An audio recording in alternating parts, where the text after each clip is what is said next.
Okay, it's 11 o'clock. Let's go. I've been looking forward to this since last night. Okay. It's really fun. This is really fun for me, you guys. It's just incredible. So thank you all for being with me. All right, so prayer of gratitude.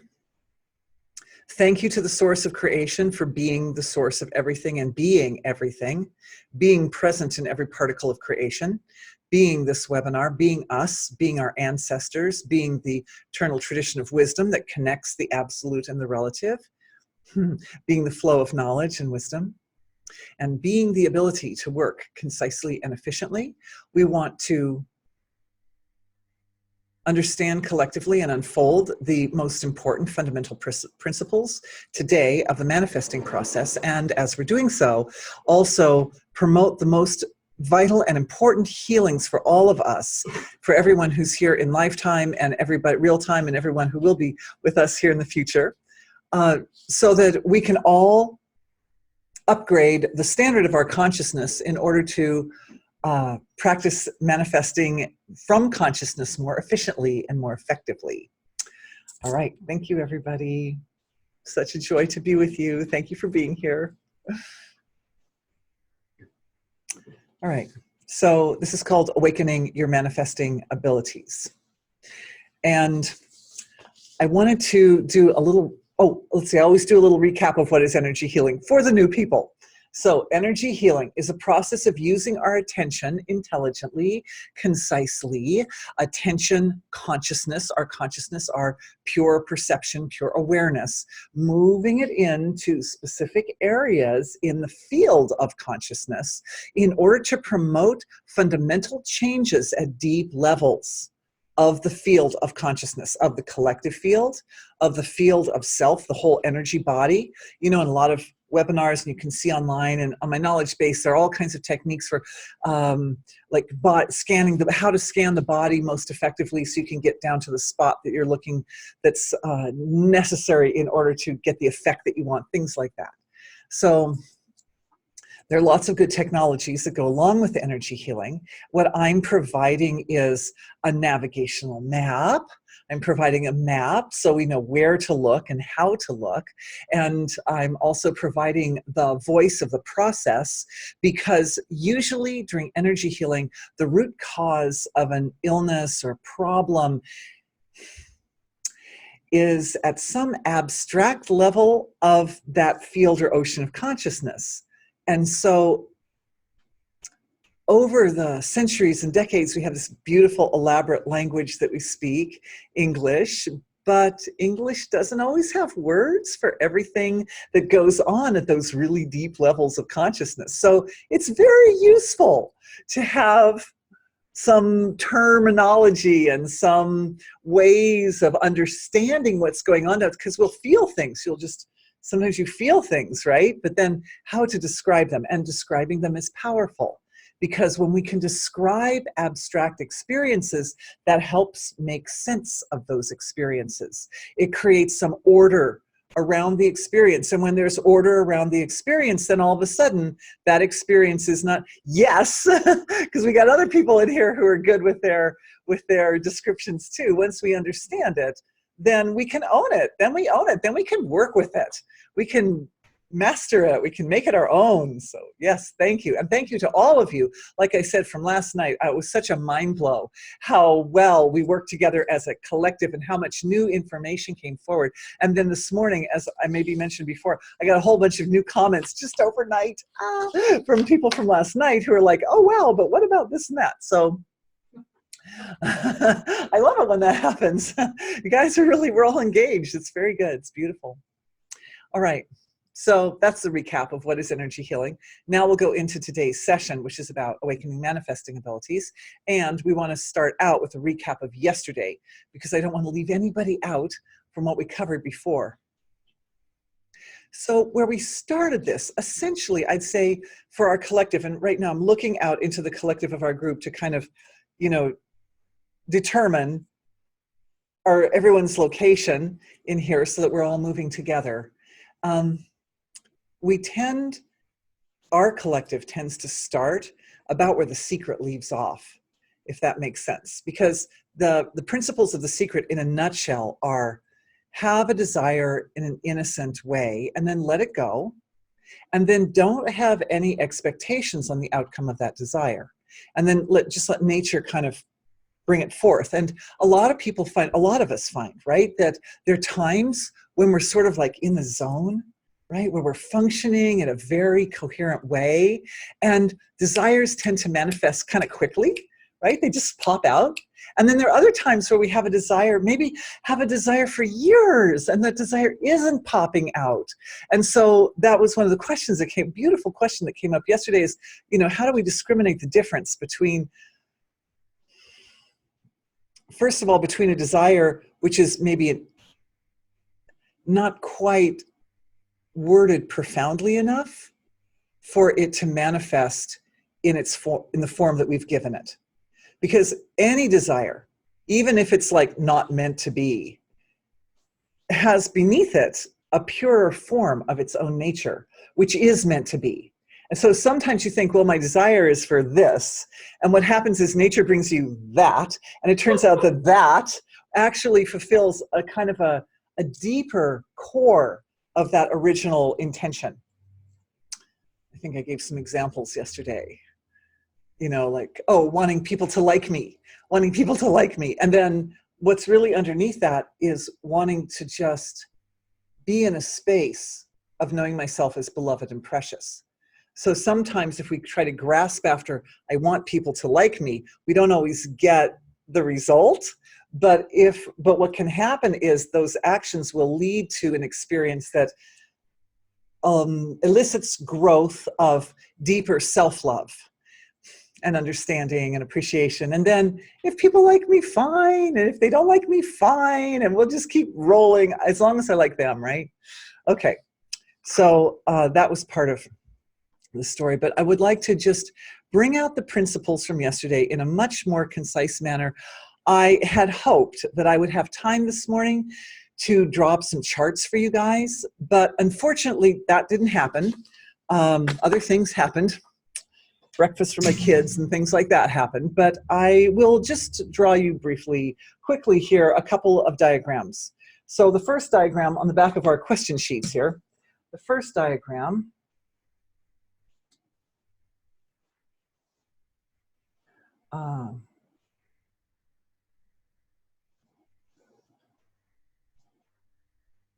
they're simple diagrams, luckily, so I can just draw them right up. So this is one of the diagrams. This is one of the principles we were looking at yesterday. I hope that's forward to everybody because it's backwards to me. Is it forward? All right. Far out. Awesome. So we have these three values that are important players in the manifesting process. Agni is, and I did some in-depth, and we did some great big healing, great awesome healing work for Soma. Oh, and I bet you if I've got a light here, but if you can see it, okay. Yeah. Anyway, okay, so we did some awesome healing work for Soma, which I may review. And of course, I want everybody who's new today to get that healing. It's very important. So Soma being fine, a byproduct of digestion, which, by the way, is at subcellular level of the physiology, where the consciousness of the food is broken down so completely that it's consciousness itself, and the consciousness of the food manifests, it morphs or is absorbed into the consciousness of the physiology. That's the point where the soma is produced. So that's at a subcellular level. And we talked about grades of soma, qualities of soma, and I'll get to that chart in just a minute. Then soma feeds Agni. It also feeds all the other devata in the physiology, all the other in deep body intelligences. But Agni is particularly significant because Agni is the friction that fuels the manifestation process. Agni is like the fire. Agni's the fire, and it's like the energy. We can think of it as the energy behind the manifesting process. Okay.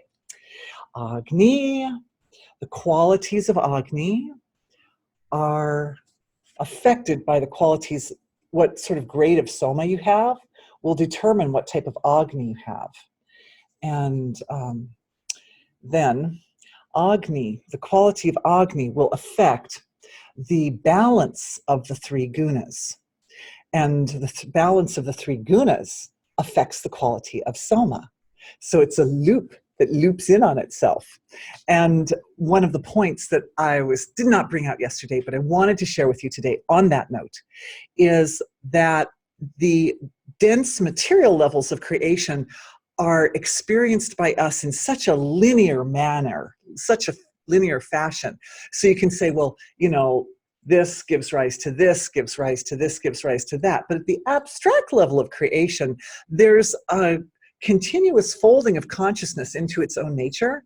And so at that level, it's very difficult to determine like what comes first. It's like the chicken and the egg idea. Well, we know eggs were before chickens, so that's that metaphor no longer holds. But but it's a premise like that, that the very abstract levels of creation, there are these.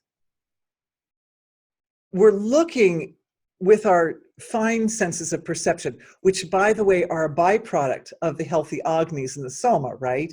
So the healthier the agni and the soma is, the more refined the perception is, the clearer the comprehension of those fine levels. Right now, everybody's getting a bit of a download for yesterday's healing on soma. Anyway,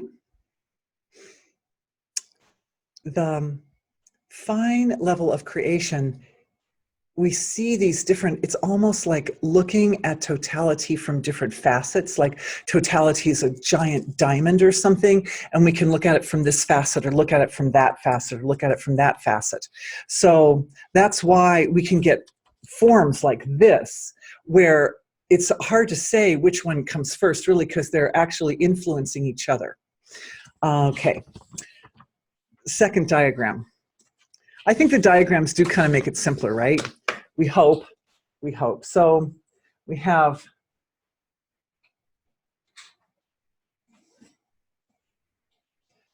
the divine dialogue. It ranges from, let's see, we've got the divine. Maybe if I draw it while I speak it, let's see how that works out. I'm going to give it a shot anyway, because it's silly for me to stand up here drawing silently when I could be speaking and drawing at the same time. Why not? Okay. So we have the divine dialogue there. I hope everybody can see that okay. And we have our range here from gross to subtle. This is the subtlest down here, the most abstract source of creation, and that's the grossest up there. Okay. And then what happens is divinity is doing this thing where it folds into its own nature and folds into its own nature. That's why at the gross level of creation, we can have wholeness at every point in the relative, in every hair. So what happens is, from totality, from the silent ocean of consciousness, which is down here, the dialogue begins. Oh, here we do have a bit of a beginning, don't we? Because this is like the resource, all resource. So the dialogue begins, and I'm going to draw the dialogue as a circle this time for your benefit. So there's the upward swing of the dialogue here. There's the upward curve. And then there's the downward curve there, where it collapses back into its own nature. So it rises up and it expresses its nature, and then it collapses back down and it experiences its own nature. And the three gunas are at play here. They are at play, and they are at play in pairs, complementary pairs.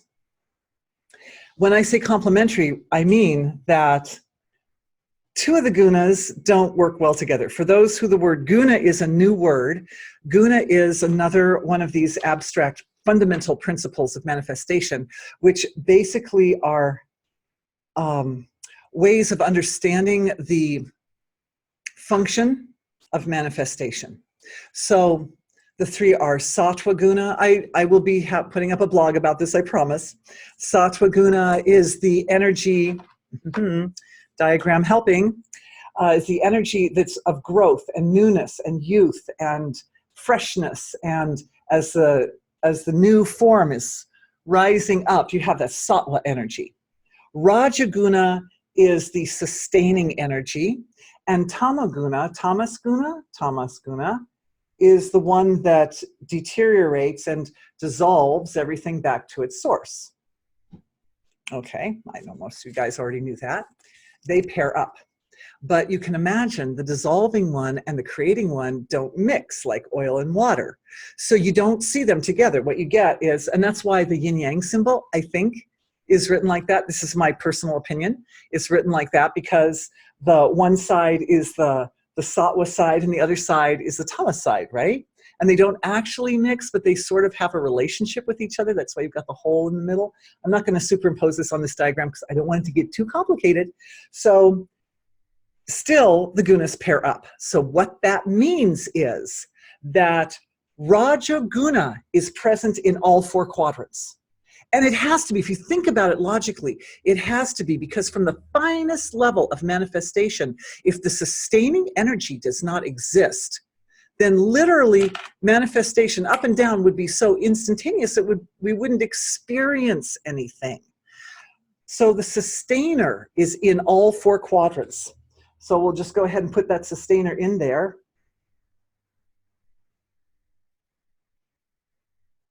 And so the sustainer is in all 4 quadrants, Rajaguna.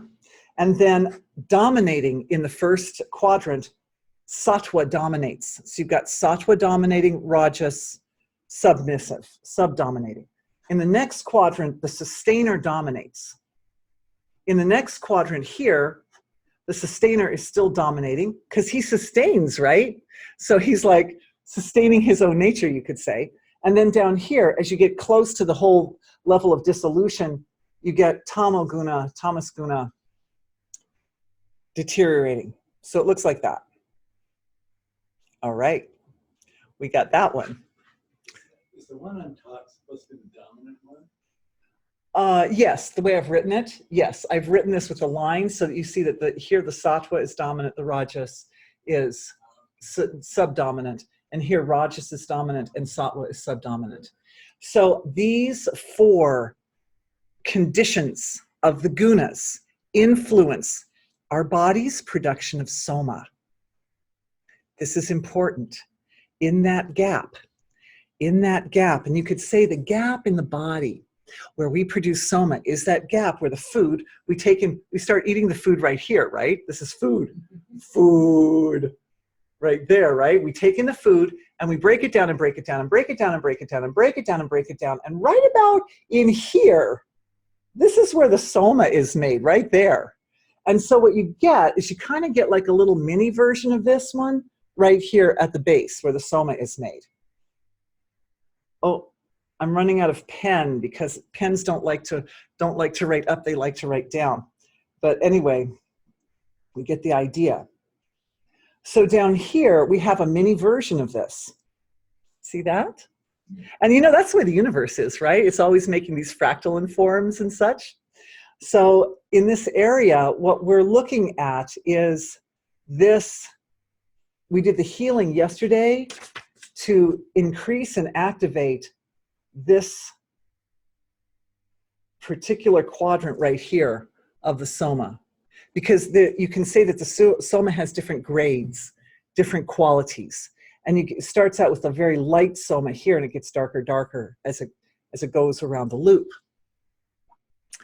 See, it's a good thing I didn't do some kind of computer diagram, because I can actually modify my diagram if I have it handwritten. So God bless. Anyway, everything is in its right way. Okay, so that's basically the recap of yesterday.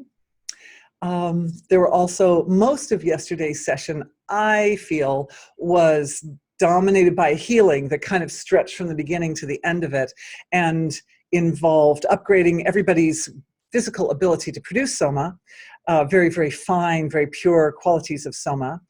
Oh, I want to go back, though, to a point that when I was at the beginning of the recap, the idea of the secret, right? We've got this idea like, I just want to like figure out how to place myself in that position where I manifest most effectively, whatever that means. And maybe that can be really simple. You know, it can just be like just upgrading the standard of my consciousness so that I'm more in the zone all the time. I'm naturally, spontaneously. My intentions are very strong and concise, and they fold back into the field of being, which is the great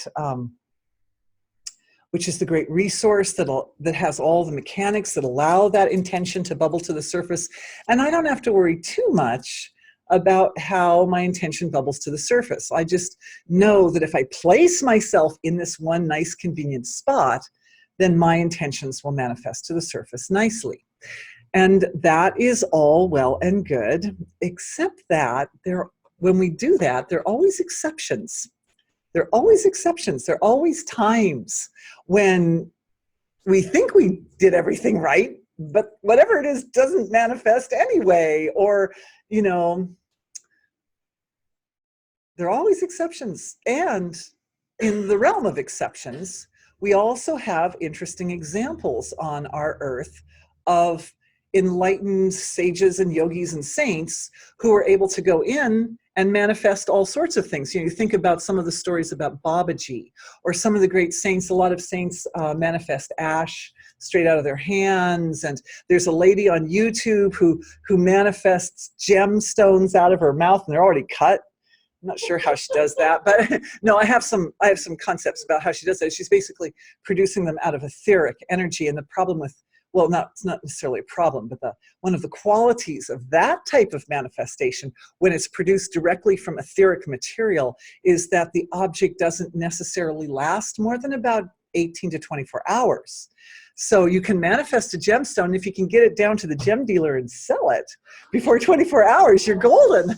But the problem is, that's not very honest either. That doesn't bring good karma. So, and karma is a factor. And there was a really important question that came up at the end of yesterday. Well, what about karma? And so on that note, I would like to read this beautiful quote. One of my friends who was here yesterday sent this fabulous quote by Maharishi Mahesh Yogi, who's a great Indian saint, and probably plenty of stories about him manifesting all sorts of things that he created in his lifetime, far and beyond what the average person creates in their lifetime, right?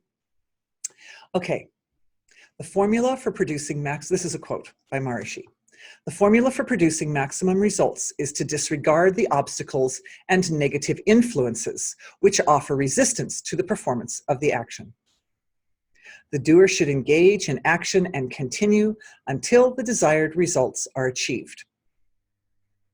When the standard of consciousness is raised through the process of meditation, the action performed at that higher level of life energy and intelligence will have an overriding influence on karma from the past and will produce maximum results. I like that sentence a lot. I'm going to return to that one. This is how, by the regular practice of TM, that's a kind of meditation, supplemented by the power of charity and virtuous deeds, the negative influence from past karma can be counteracted and the path of present karma smoothed. This is how, by the power of present actions, or karma, destiny is controlled. Herein lies the full meaning of the saying that man is master of his own destiny. All right. So the cool thing about this quote, I think, is like right there in the heart of it, where we talk about how from the present moment, karma from the past can be mitigated or modified in such a way as to support the manifestation of desires and intentions at the present time without having the boundaries and limitations or the resistances from past actions impede that process. Good stuff. Okay. And his point there is the secret is to raise the standard of consciousness. So we know that raising the standard of consciousness means awareness, taking recourse to the source of creation, right? That's basically a no-brainer. And of course, that's part of that concept of the secret concept, which is you have the desire, but then you rest awareness in the source of creation. And from the source of creation, all that energy and power and manifesting ability, all the support from the environment comes forth. And that's a good start, and it's a good simple way of looking at it.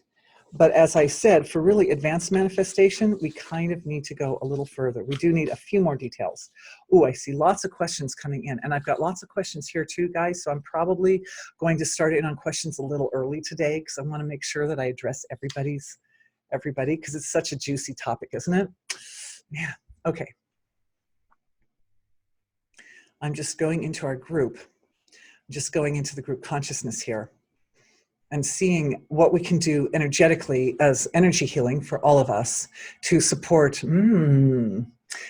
Yes, so the answers are coming back straight away. So we have this cycle in our body, and diagrams, which one? This cycle. We're looking at this cycle in our bodies, the Agni Soma Triguna cycle. And that is like a little loop that's taking place all the time within our beings. And so that lovely little cycle is being recognized. And what awareness is doing is it's going down, and it's finding that cycle right in that spot here where the soma is made. So that whole cycle, this cycle here, sits here. It sits everywhere else too, but we're looking at it in this location, which means we're looking at it at a subcellular level of the physiology in the mitochondria.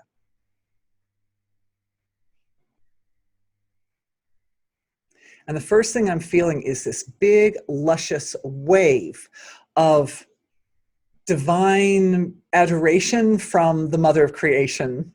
So I take that as a validation that this was the right move, which ties into yesterday. People were saying, well, how do I know if my action I'm taking is a good action? The first thing you can do is you can just try it. Just take a little step in that direction.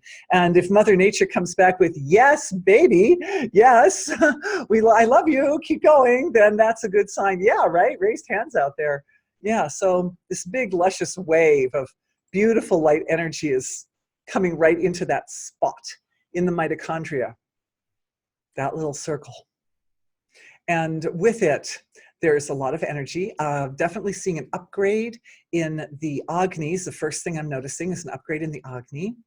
So the Agni is waxing strong, but it's also full of this light. Like there's a definite, consistent quality of a very sweet, pure, innocent light that is present in that spot and and I guess we could say that soma is a kind of light medicine, right? So everything's activating at once, obviously. So, and you know me, as I'm going along, I see it, and then I see it clearer, and then I see it clearer. So I'm describing it to you as I'm seeing it in more and more detail. That wave of bliss, that wave of adoration from the mother of creation is her soma. It's full of light. It's soma being offered from that level, that cosmic level. So that would be like another way of looking at soma, right? Our bodies produce soma for us and we're using them, feeding the intelligence, the devata, and the physiology. But there's plenty of soma in the universe. Oh, new information for Dorothy. Thank you to all of you. Just like yesterday, I see we're on a roll. We're new information coming forward. Bless you all so much. So yes, cosmic soma. There is cosmic soma. Soma is produced in the cosmos as well as being produced in our physiologies. Well, that's not a big surprise, but it's good to have access to it, isn't it? So, okay, I've got the picture opening up for myself here and wanting to give it to you in some sort of concrete form. The grades of soma available cosmically there's like a broader spectrum of grades of soma. Okay. And in that broader spectrum of grades of cosmic soma, there are even finer values of soma than what the human physiology is, at least at this point, wired to produce. The answer coming back is that it's based on the capacity of our consciousness to comprehend it. When we can comprehend it, we can produce it. Because that level of soma production is where consciousness is dealing with consciousness. Consciousness is folding onto consciousness. Therefore, our ability to penetrate that process with our consciousness opens up the larger spectrum, the universal spectrum of qualities of soma for access, for access by our bodies, by our beings. And what I'm feeling is a kind of something that feels like bliss doing this. That's what it feels like. There's this really intense bliss at a subcellular level of the physiology, and it's going, ooh. It's kind of like massaging its way back into the absolute. And as we know, anything that we offer into the absolute is then multiplied out to infinity. So as that bliss it's kind of massages, what it's doing is it's massaging this spot right here. The bliss is massaging that spot. And I think maybe are there any references to bliss and soma? Probably. Somewhere, you guys out there probably know that too. I know we've got people out in our webinar today who are also great, very knowledgeable about this topic. Ninth mandala, right. A flow in an inebriating stream, soma flowing. That's a good question. Question coming up, is this anything like Kundalini? I am thinking that it can enhance and support the flow of Kundalini in the body, but the Kundalini, as I understand it, is an energy flow that goes up the spine, that starts at the sacrum and moves up basically through the core of the body, whereas what we're doing is, what's happening here is happening at a subcellular level in the mitochondria, which are subcellular structures that are responsible for the finest level of the metabolic process. But thank you, that's a good question, because the quality of the energy, because it's all energy, right? It's very likely that the work that we're doing here is going to have enhancing or beneficial effect on the flow of the energy in larger systems of the body. Good question. I remember like soma is the nature of the cell. Think about, here, if you want the paper and if you want to try to write it down, you can.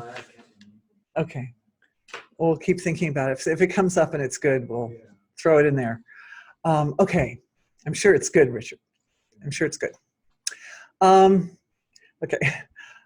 So that bliss in the subcellular level of physiology increasing, that supports, the bliss supports the dominance of sattva. It supports the dominance of sattva. And even though this diagram makes it look as if at least 50% of the time, folks, we're going to be experiencing this deteriorating side of the process. That's not actually the case. And it came out of a brilliant question from yesterday, which was, oh wait, I have to grab that question back, sorry. Oh yes, a big healing for the ancestors at the end of yesterday's session was that because our ancestors didn't know about this level of creation, when they were in this stroke of the process, when they were here in this stroke of the process, the upward swing, the manifesting swing, the ancestors rejoiced and celebrated and were like, yeah, this is good stuff. And then when they were in this part of the swing, they were like depressed and sad, and life did not seem happy and good. And what the advantage that we have today is that we have awareness of the fact that the source of creation is also beautiful, and the flow, the thrust of creation as it moves from the relative back to its source is a feeling of coming home, and it's nourishing and beautiful and essential and helps to reset the whole system, and it's absolutely wonderful. So we're able to bring our perspective, right? We're able to bring our perspective to our ancestors in that healing and support their ability, therefore their physiologies, and also our physiologies at a DNA level. So what we did was we went under the subcellular level and we worked it from the level of the DNA, healing that whole underlying belief system that was responsible for the soma not coming out in its purest grade. So, yay, that was good. We like that when that happens. All right. Let me just take a look at some of the questions here. And if I am able to get through all the questions and still have more time, we will continue digging and doing more exploring and more healing stuff, which will probably also come out while we're doing the questions. Thanks, everybody. I love that this, really enthusiastic level of participation. It's very exciting. Really grateful. So there was a question that I had on my desk yesterday that I didn't get to, so I'd like to start with that one because it's like straight up at a very nice, practical level. It's a very brilliant woman. It was very practical and very, very connected in to the healing process. So when she was practicing energy healing herself, she was using the awareness from her head. She felt like her awareness emanates from her head, not from her heart. And she thinks she got that all straightened out, but she still wasn't sure. And sometimes she slips up. So I would like to say that there is a whole range or level of points from where we direct our awareness. Sometimes we direct it through the palms of our hands, right? And that there's a big neural network in the head and in the heart and in the gut. And sometimes healing situations require awareness being more gut-oriented awareness, sometimes more heart-oriented awareness, and sometimes more head-oriented awareness. So don't feel that you're doing it wrong. If your head feels very engaged, I remember having a similar experience recently where I felt like my head was almost, I was thinking so hard about something that I almost felt like my brain was like on fire or something. It was really, and I thought to myself, maybe I should think about this a little bit, put in a little heart value there so that my brain doesn't have to work so hard. So anyway, the beauty of this statement is that we have control. We have control over whether we direct attention from our crown chakra or our ajna chakra or our throat chakra or our heart chakra or solar plexus or the navel chakra or the root chakra. We have control. And that's really important. We can think of our bodies and our field of consciousness like a musical instrument, sort of, and you want to gain enough mastery over the instrument energetically that you can direct attention from any point. You can direct it out the point of your finger or out the point of your nose. Some people, some of my clients, they do this thing where they bless people with their eyes, and the energy that comes from the eyes comes out, and it just, you feel it's like, wow, right? It's like a kind of, so all the different organs of the body have this ability to direct attention, and each one has its own different quality or gift that it gives to the environment. So good question. She has like 3 questions and they're all just like so beautiful here. Okay, so I hope that helps answer that question. Oh, and the other part of that answer, sorry, is also we want to think about, am I directing my attention from a very deep level or a little more superficial level or more superficial? Like what level of, is it something coming off just the gross thought at the grossest level of my mind, or is it a more powerful thought deeper down? More powerful ones, you notice them, they're more like a staccato note in that they have like a bubble of silence around them. Just saying. All right. When we focus on layers of the subtle body, so that's what we were just talking about, right? Are we focusing on the parts of them that are inside our physical bodies? Or is it not that simple? I'm sorry. It's not that simple. We can take any single part of our body and put attention and see it in its physical, in its etheric, in the mental, emotional, astral, and causal. So any one part of the body, any organ, any one part has all those layers. Oh, and transcendent. Of course, every part has its source connection. So we can,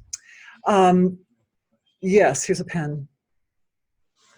So that's one way of looking at it, is that that every organ of the body has that whole, owns and possesses that whole range of expression. However, usually when we're in these healing sessions and when we're working together with the various levels of the various strata of consciousness, my tendency is to address it more like an ocean, and that the more isolated or specific aspects of that range of subtle energy are the more specified ones that are more at the material, the grosser level, the denser level, and then the further down we go to the causal and the astral, the more we're working with something that's more expanded and abstract and present in every point in creation, like that. Close this box, doesn't need to be up. Okay, so there's that. Okay, I hope that helps explain that. You know, if I answer a question and it's not to your satisfaction, you can just reword it and pass it back to me. Would you please talk about the difference between healing from source as opposed to trying to do it yourself? That's a great question. And how do you do it? And how do you know when you're doing it? Oh, that's a great question too. Okay, so the how do you heal from source, from self, and how do you know when you're doing it? That's something that we're covering. Oh, really? Oh, well, look at that. Focusing on different chakras, on yours, etc., seems opposite to surrendering to being, right? Or source to do the healing. Right. So the answer is there's no separation. The answer is there's no separation. It's all the self. It's all source. It's all source. But source, the source of creation, is dynamically engaged with what we know to be ourselves. In fact, the source of creation is literally, intimately, completely ourselves. I know we experience our bodies as these little separate entities that are separate from the next person, like that. But the reality is that what we do through our human physiologies, and I know the question comes up in some people's minds, yeah, but what about bad people who do bad things? But anyway, that's a different topic, which we've covered in the past, and we can come back to that if we need to, but I'd like to just stay on this one flow so it doesn't get too complicated.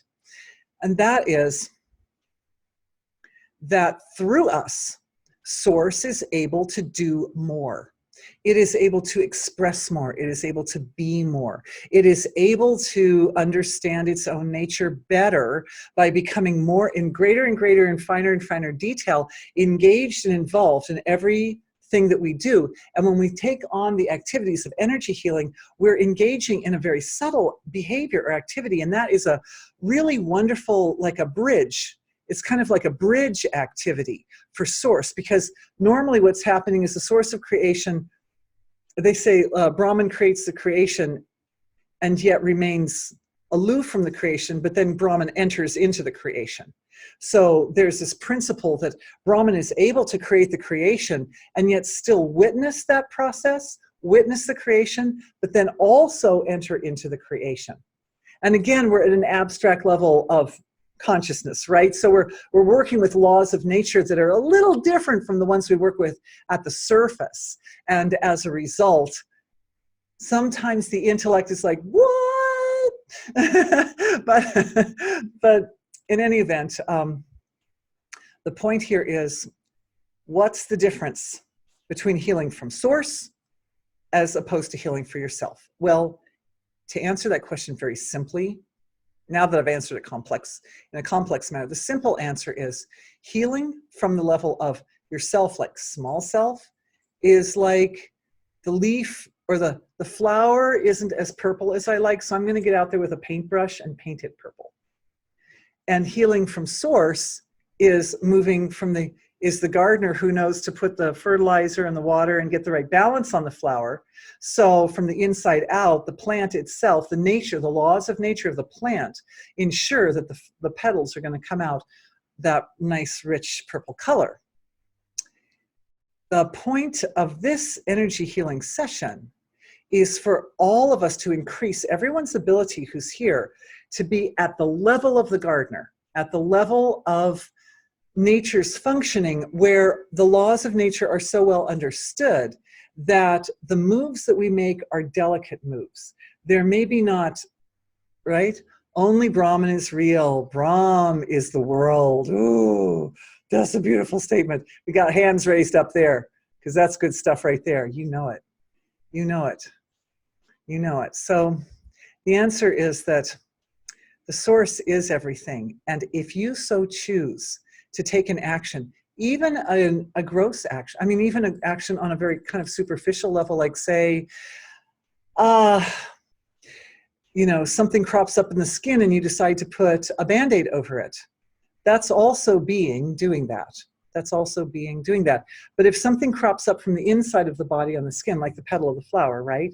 Probably it would be smart to also attend to the blood or attend to the diet or attend to whatever it is that might have caused that bubble to crop up on the surface.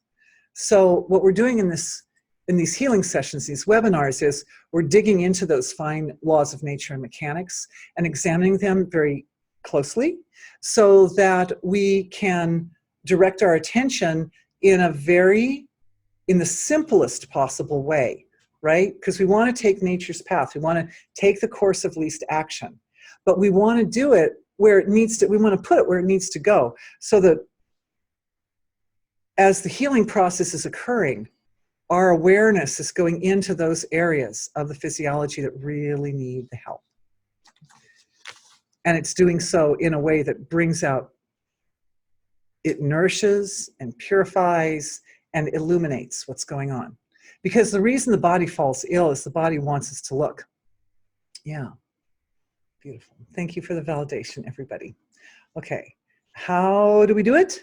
And how do you know when you are doing it? Anytime you are doing it, you know you are doing it. That's how you know. That's a kind of simple answer. And I'm thinking that question probably had a little bit more, that last question had a little bit more juice in it. So, you know, feel free to send that to me again in another form if that helps. Okay, here is a beautiful woman offering what she says is a shamanic view offered last night, which mirrors what we're awakening in last night's webinar. So this is just a short sentence, 2 sentences. Offer yourself by consciously embracing the unpredictable, constantly changing, evolving nature of life and finding sustenance and cosmic order. We did some of that today, right? Cosmic order behind any illusion of separateness. And I think that's a really good point. In my work, I definitely find that separateness, the concept and the belief in separateness, the experience of separateness, seems to be a fairly universal feature of most illnesses and problems. So that's useful information. Thereby, our wholeness is anchored firmly. So if we address separateness, that anchors wholeness. And it brings us, it's like, that's like raising the standard of consciousness, right? We raise it up out of that conception of separateness back into a conception of wholeness. Cosmic seeding of the universe allows healing at the soul level. Yes, which eventually becomes the body, which also incorporates the necessary dying aspect as we go along. Beautiful. So I leave that for everyone to enjoy and think about because it's absolutely beautiful. And that cosmic seeding is that point where when we've got something that's right on and we like upgrading the grades of soma in the subcellular level, and then we go in to do some healing. So we shine the light of our holistic or totality of our awareness on that. What happens is then a cosmic level of our own intelligence, the mother of creation, shines in with the flow of our own awareness into that spot and wakes up a cosmic perspective on the healing that we're doing. And when the cosmic perspective wakes up, all of a sudden, more information floods in, upgrades take place all around, increasing the standard of consciousness, and we're off and running. So, okay. Okay, so I think I actually addressed this question. This question is, she's realizing things about who she is that differ from who she thought she was. And I think we looked at that. I really appreciate that this lady verbalized that, because I felt as if that was a really important feature of yesterday's healing session, that the upgrade of the soma really helps us redefine who we are. It helps us redefine, because we tend to, those gunas, for example, the sattva, rajas, and tamas, they're present in people's personalities and their natures. Some people tend to be like a little more pure in nature, and some people tend to be a little bit more impure in nature, if those words are also used to describe sattva and tamas, pure and impure. But they're different types of personalities, or people who live their life in different types of ways, being that those three fundamentals are so basic that they appear in every single manifest feature of our world, including our actions, including our behavior.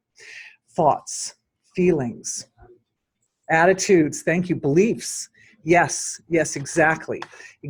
So one of the benefits of upgrading the grade or the quality of the soma is that increases the tendency in the body at a very fundamental level, including for our ancestors, because we did it for them too, to function in a way which is closer to the truth, essentially. It's at the bottom of that diagram. I'm not sure.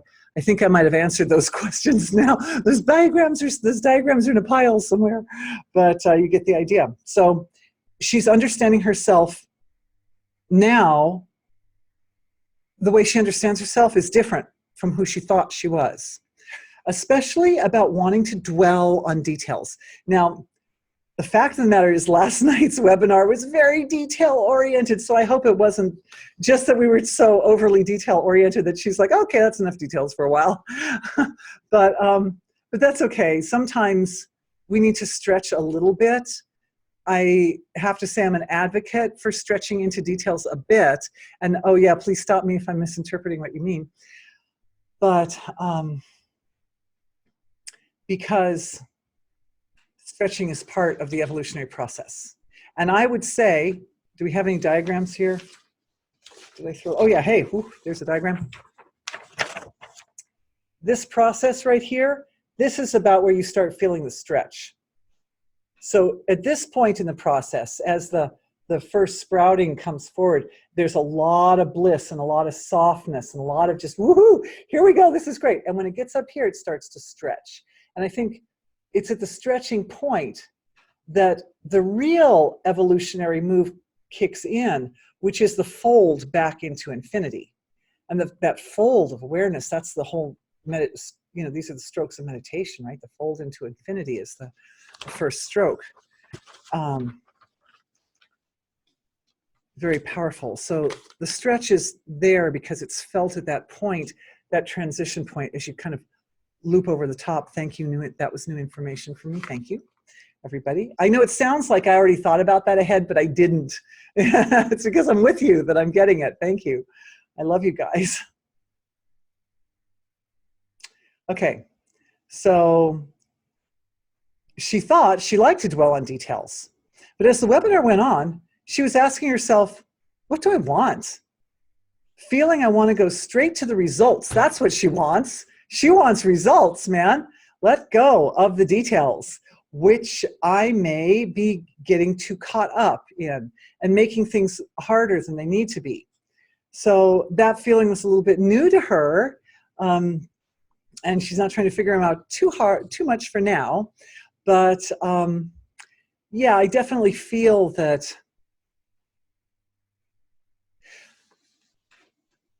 there's a certain amount of integration always that has to take place when we're birthing. We're essentially birthing new expressions of knowledge and new ways of describing the cosmic process of manifestation. And so when that happens, when something comes out and it's this new thing, it does require some, oh, another question, okay. Yeah, it means that something in the physiology has to change. There are areas of the body that have to transform, or move to accommodate the new information. And when that happens, I think it can be a little uncomfortable sometimes. We definitely experience a little bit of that stretch energy going on there. So bless your heart, and thank you for being with me. And I'm certain that the upgraded soma will support greater flexibility at a deep level of the physiology, which then will form a foundation for some of the really important changes that I know that body really has been longing for and desiring. Speaking of people wanting to manifest something for a long time and it still didn't happen yet. So that process is this greater flexibility, which is moving into the physiology, is going to help eliminate the barriers and boundaries to that level of manifestation. Thank you for being with me, and thank you for bearing through with me, even though we do get into quite a bit of detail sometimes. So the next question is about the gunas. It came in from last night, and this person's saying he's wondering, oh, thank you.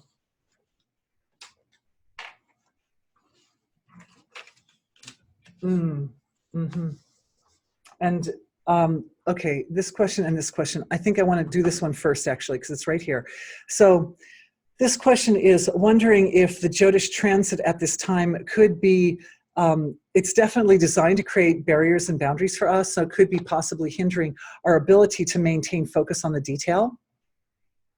And I'm sure that that's also a factor, because at any given moment we're in the environment, we're in the environment of the field around us. And of course, the environment is our larger self. So when we do the energy healing at a very, very fine, abstract level of consciousness, we're more influencing the larger level of self than the point value levels of self. And by orienting ourselves towards those environmental influences in a way that, even if they're considered technically to be malefic influences, we can enjoy benefit from them, then that helps. And so just a note on that, I've definitely been finding that the influence of the planets, even though very intense, has been extremely helpful. Right now we've got a tight axis occurring between Mars and Rahu, which is the north node of the moon, and Saturn and Ketu. And it just happens that Ketu and Mars are very similar to each other, and Saturn and Rahu are similar to each other. So we've got this very interesting arrangement where it kind of creates an X, and they're exactly in degrees, exactly opposite in the heavens. They're on opposite sides of the heavens from us right now. So first, Saturn and Ketu went together, and even though they tend to be harsh teachers, I found that their combination was excellent for diving deep in the field of consciousness and pulling out gems. Because not only, they're both very spiritual, very, very deep, deep spiritual planets. And so not only do old things crop up, like old karmas, and Saturn, Ketu is your past karma cropping up. The fact of the matter is there's a lot of good stuff back there too. So what I was doing was, and maybe that's orienting towards this side of the circle, right? We've got something going on, but we can look at it from this angle. And from this angle, that transit tells us that those guys are the masters of going into the deep mines and showing you where the gems and the gold and all the good stuff is. So pulling out those gems. We've been pulling out gems since March 23rd. Okay, then Mars and Rahu joined the party, and Rahu just accentuates Mars's energy, and Mars's energy is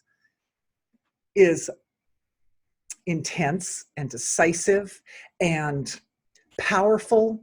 Mars doesn't mess around. Mars is disciplined, doesn't waste time. So even though Mars can be kind of harsh, or Mars is associated with cutting, for example, Mars, and if you don't do it right, you just cut to the chase. And maybe we're seeing some of that Mars energy in that last question. She was saying she realizes she doesn't want to deal with details. She just wants to cut to the chase. So that's the Mars energy coming in. And then Rahu just is like a magnifier. Rahu just magnifies it. But look what we have. We have this incredible opportunity to dive deep, deep, deep, deep, deep into the field of consciousness and really see in detail the expressions or the laws of nature that are responsible, in this case, for the manifesting process. I guess it's no coincidence that we did this one during this period. And we've got the leader of the armies with us, who's decisive and focused and one-pointed and disciplined and doesn't mess with anything extra. So we've got this energy helping us, like driving us. It's literally driving us into the deepest levels of our being for the sake of bringing out the very most profound information that we can possibly bring to light on the astounding and horrific world events that seem to be continuously rolling, and even in our individual life.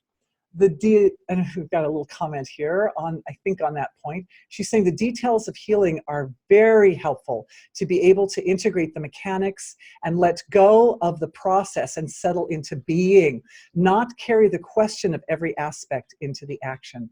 Yes, yes, because in the end, the secret was right, that the overview of the healing process, like the healing algorithm, is basically you pick it up and then you rest in silence, and you pick it up and then you rest in silence over and over again. That's the Reader's Digest version.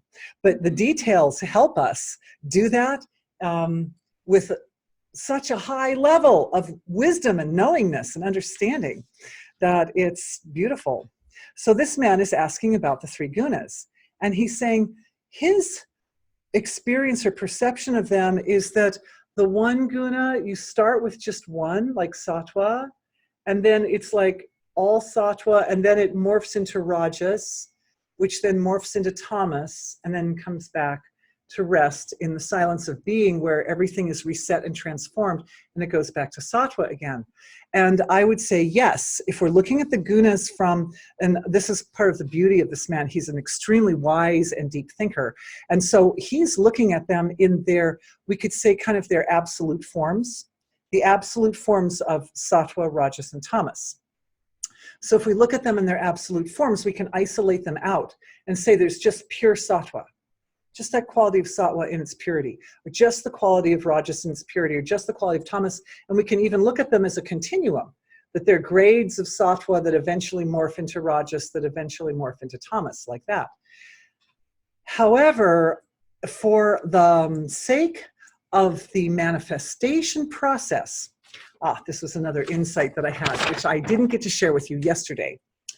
Notice in this diagram that rajas is present in all four quadrants.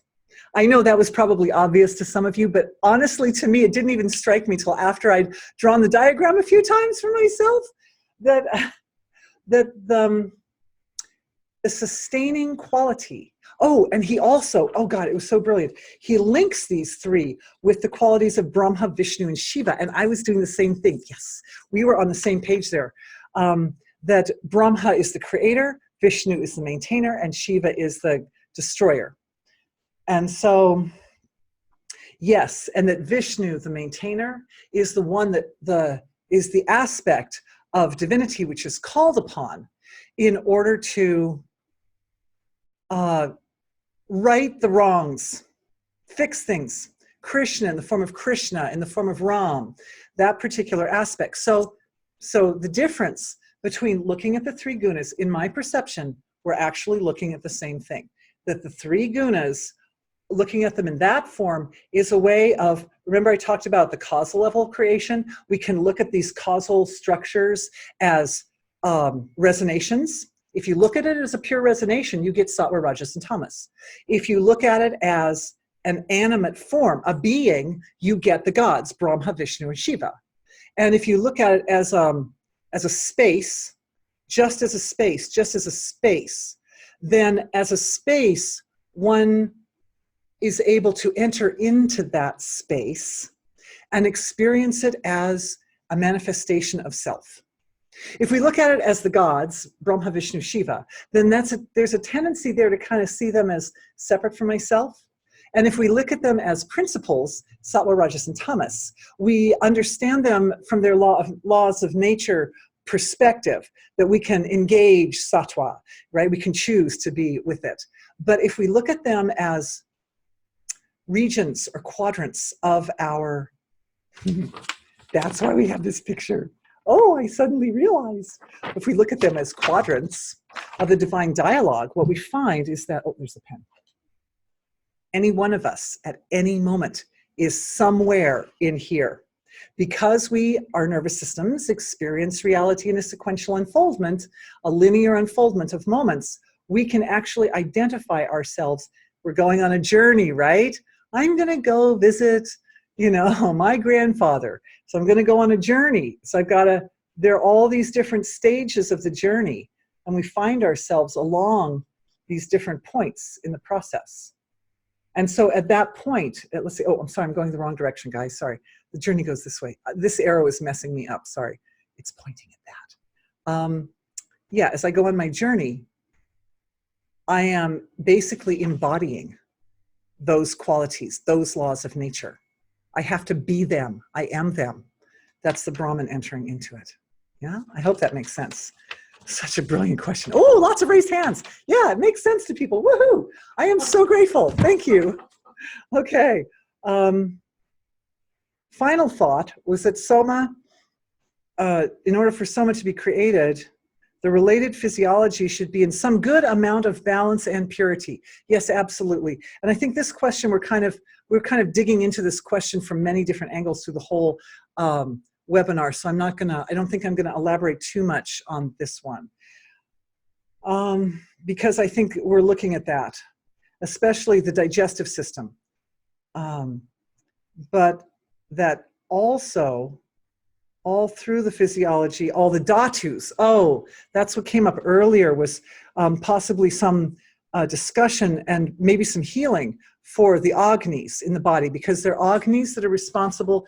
There are agnis that are responsible for breaking the food down, and there are agnis that are responsible for building the food up.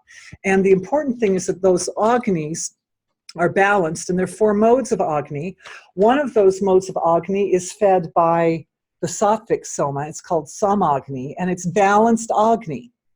But when the soma is in lower grades, that soma, which agni has to consume the soma, you could think of the soma as, if agni is the fuel of the manifesting process, soma is the fuel of agni.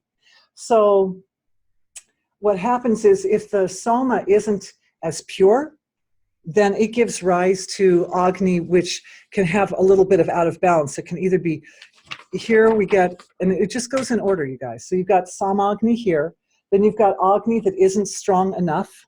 You get agni that's too strong, and agni that's both too strong and too weak at the same time. Those are the 4 modes, the grades of agni. And you've got the creation, let's see, the creation it's the breaking the food down agnis and creating the tissue agnis on either side of that loop. I'm going to keep that diagram right here so I don't lose it. Okay. So I think that helps cover that.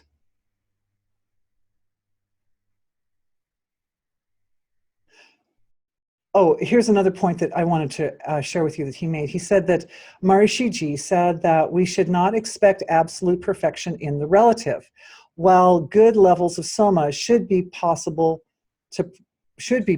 practically. So yes,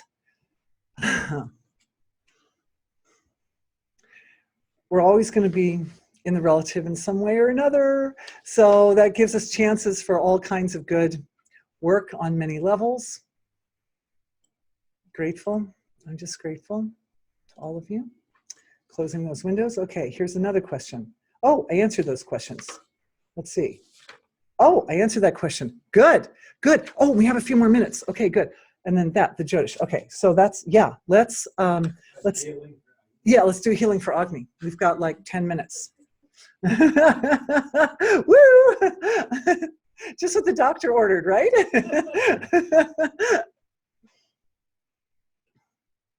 So what we're going to do is we're going to direct our attention to the area of consciousness where Agni resides. Agni reside. Oh, wait. Oh, you guys, there's like 8 more questions in the question and answer box. I'm sorry. We're going to do a healing for Agni anyway, and I'm still going to answer these questions. Okay, we're just going to do everything. We can do everything, even if there is no perfection in the relative. Okay, so Agni resides as the friction that results from the folding of infinite silence to infinite dynamism, and the folding of infinite dynamism to infinite silence, that loop we've been looking at. Agni is the friction. Agni is also the primordial light of creation. It is the first light. It is, we could say, the first overarching expression that comes from the fold of consciousness into its own nature. So we're identifying that and identifying the energy signature of that. And what I'm feeling is directing of awareness into the solar plexus area and into what appears to be a secondary Mahamarma. It's not really in the solar plexus chakra. It's like we have the three big Mahamarmas, and they're what I'm seeing now, which I never saw before, are two secondary Mahamarmas that are kind of transitional Mahamarmas that are between the other three. So we're at this middle one, and it's running from about mid-gut level up to about mid-chest level, like about up to around where the heart chakra would be. Inside the body, in the body. That includes all those organs of digestion. I'm also seeing meridians clearing from this central area up through into the throat area where the thymus is, and there's some relationship with the endocrine system going on here. Endocrine system being responsible for producing the hormones, which are our chemical communicators. The body's chemical communicators are the hormones and the enzymes and all the neurochemicals, neuropeptides. So this is an awakening of a channel, internal channel of communication.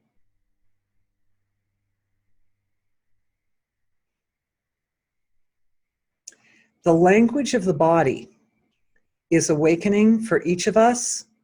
I would say it's a download, but it's not so much of a download. A download feels like when new information comes in the crown of the head. This is more like an upgrade.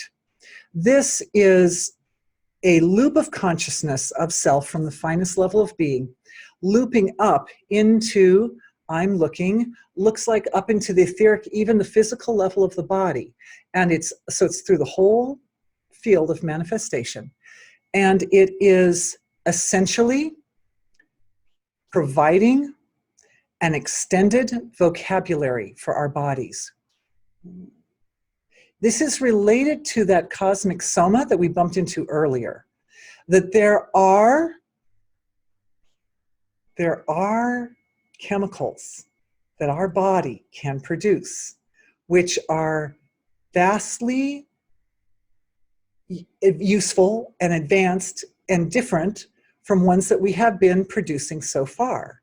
There are even modifications on hormones and enzymes and all the different chemicals which support our ability to speak to ourselves physically in a more elaborate way, in a also more simple way. It's like the way, okay, a metaphor. It's like the way we do our energy healing, and I keep bringing in Vedic terms, because there are terms in the Vedic language that put into a nutshell things that English would require many, many words or paragraphs or books to describe. Like the concept of Soma or Agni or the three gunas, right? When I describe the three gunas in English, it's a long, elaborate thing. But when we just say the three gunas, Sattva, Rajas, and Tamas, something like that, then we're like, oh yes, I know what that is. So there are more efficient forms. There are neurochemicals. There are also types of bacteria for our microbiomes. Oh, I'm excited. Okay, so it turns out that in a healthy microbiome, so this is helping, this is where one of the great seats of Agni in the body, right, is the gut area. And so one of the great upgrades for the digestion is greater diversity in the gut bacteria, in the microbiome. And there are versions of gut bacteria which are,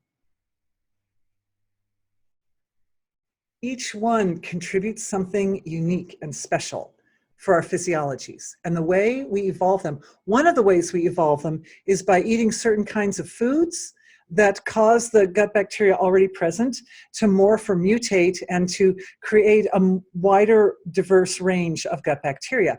However, that morphing and mutating of the gut bacteria can also be born of subtle food, which means light medicines, which means that as our bodies upgrade the ability to communicate in a more sophisticated manner chemically, this also increases the way we interact with our microbiome. And as we do that, it makes our microbiome smarter. And it supports the ability of the microbiome to, with the help of Mars, right, which is disciplined and decisive, to, because they're also in this environment, right? They're also under the influence of the planets. It allows the microbiome to reproduce itself in a manner which supports a great diversification of the types of bacteria, healthy, good bacteria that are in our bodies, to allow these bodies to move through space and time and to live and grow with an incredible support system. Basically, it's upgrading our support system. The Agni, putting our attention on the Agni, what we've essentially done is we've increased our body's ability to talk to itself about the Agni. That's what the improved and larger vocabulary is about. So what that means is our own experience of folding our awareness back into our own physiology has, I'm just inferring from this part, that has an effect on how strong our Agnis are. So if we limit ourselves, right, if we're too austere, what we're doing is, that's it, there's some of that clearing for people in the Dharma, the area of Dharma, right, because austerity is one of the legs. If the austerity is too much, then we become somewhat limited in the way we self-communicate.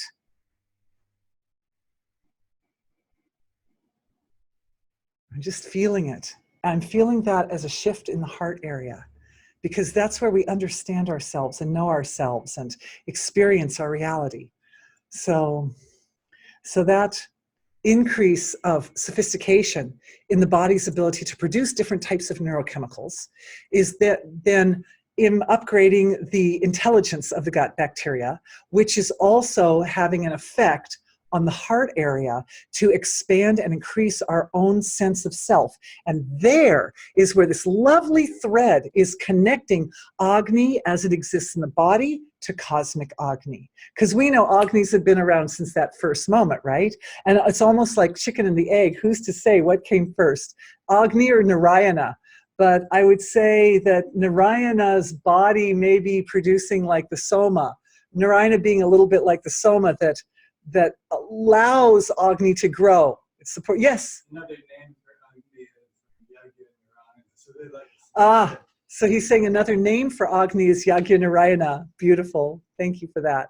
Yes, I remember you mentioned that last time, but I hadn't remembered it. So I appreciate you bringing it back. Thank you. Which is all such a beautiful expression of what we're doing. Okay, so here's what happened, guys. We did the healing for Agni. Thank you all for being part of that. May everyone's digestion and endocrine system, and of course immune system, right? Because both the endocrine and the digestive system are major players in our immunity as well. Everyone experienced a great upgrade in that area as we redefine ourselves in terms of our cosmic reality. That puts us in touch in a detailed way with the ability to understand the laws of nature of manifestation in much better detail. Much finer ability to understand those laws. And as our ability to understand the laws increases, then our ability to harness those laws of nature also increase. And we harness them simply by the way we focus our attention. Woohoo! So that's a whole circle. That's our journey. We saw it dominating at every point. Anyway, thank you. I didn't get to the other questions, but I am grateful to all of you for putting them in the question and answer box. I will print them and take a look at them in more detail and bring them forward to the best of my ability as we go forward. Thank you all so much for being with me. Oh, of course, I love you all dearly. Yes, I can't thank you all enough. This has been beautiful. It's been an incredible adventure. A lot of new information's come out.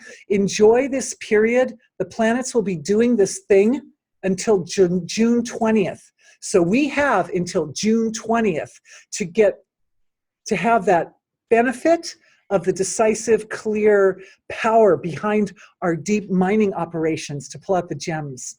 All right, so thanks everybody for everything. I love you dearly, and I look forward to seeing you. Thank you at the next webinar. And fortunately, I don't have the title of that one on the tip of my tongue, but it might be about sex and relationships. I'm not sure. There's one coming up in that category. So anyway, we'll see you all soon. Thank you. Bye.